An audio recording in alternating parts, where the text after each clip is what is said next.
Kicking things off today, we headed down to Carnival territory as the flyover in Ladbroke Grove hosted a collaborative experience combining music and spoken word as part of the London African Music Festival. Hosted by renowned wordsmith Inua Ellams, we were excited for what was a less obvious exploration of Afro influence and experiences. And if you weren't lucky enough to make it down personally, don't worry, because we've got it covered.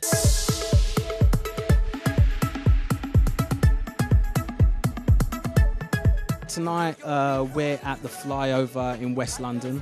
It's a really cool music venue and we do book events every now and again here. So tonight we've got this great lineup. We've got this brilliant poet called Inua Ellams from Nigeria, who's also an actor. I saw him at Soho Theatre last year for his one-man show, which was great.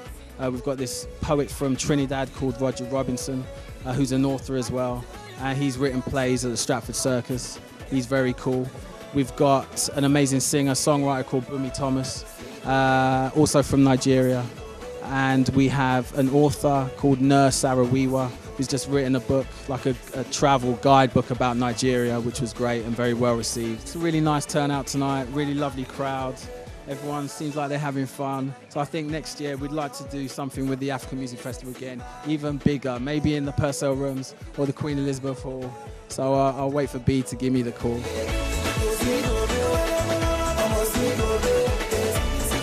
So tonight you'd expect some great readings from the authors, some brilliant spoken word poetry from the poets. You're going to hear some amazing music. We have a DJ that plays in between. We've got Ethiopian food being served at the bar. So really good vibes, a really great community and a really great sense of fun and enjoyment all around literature and spoken words. I was asked to host this event, and I jumped at the opportunity because all the performers on the bill are friends of mine and acquaintances of mine. So this is more like a party in my living room, and you guys are my guests. My duties are the typical duties of any host. I'm going to embarrass the performers before I introduce them and make the audience feel comfortable and warm, and just bridge the gap between the different moods and narratives and journeys that the poets and the musicians and the writers take us on between their sets. Tears in my eyes, they're closed, but I can see everything.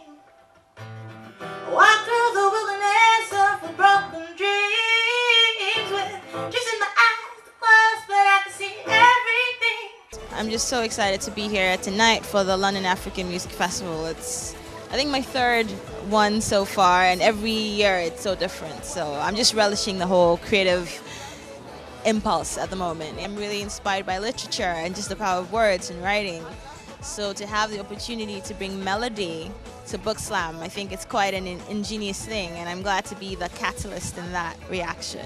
Here at Book Slam, I'll be reading a couple of excerpts from my book and just giving people who haven't read it a taste of what it's about. We're looking for Trans Wonderland is about my travels around Nigeria. I decided to go around the country as a tourist, partly because Nigeria is not known as a tourist destination, but I traveled to a lot of other countries in Africa as a tourist and really enjoyed it. So I thought, well, why not do the same in Nigeria? Before I took this trip, Nigeria was a place, it was the stuff of nightmares for me. It was a place that I felt I didn't want to hang around in at all, and I was kind of scared of it. And but going around by myself for almost 5 months, it took that fear out of it, and I discovered things I really loved about the country as well. And it's an amazing tourist destination if you can get past some of the rougher jaga elements. I hope it'll be received well. I'm selecting a couple of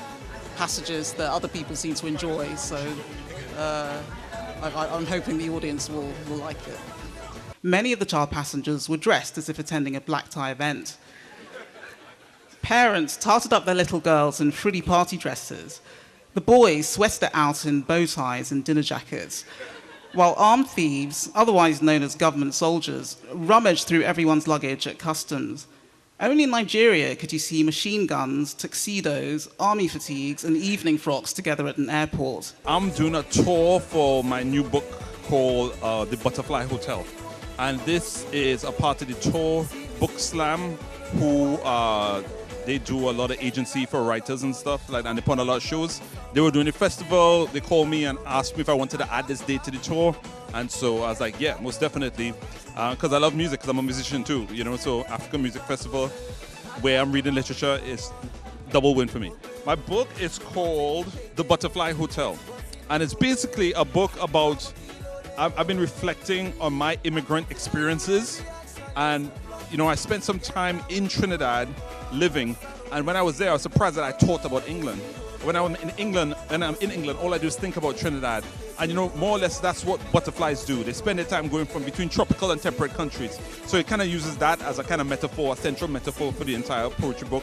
But also the rigors of coming to a new country for the first time, also missing a country, and how migration has affected all our lives. If you're a writer and a musician, you have to get out there and make contact with people, because that's what it's about. You know, you can't, it's so easy to be like, give in to, especially in England during the winter, and not get out. It might be getting a little cold, it might be a little gray and wet, but if you have a service to give, you know, hopefully I'll read something and somebody here really needs it, you know, so that's what I want to do. I want to reach the people.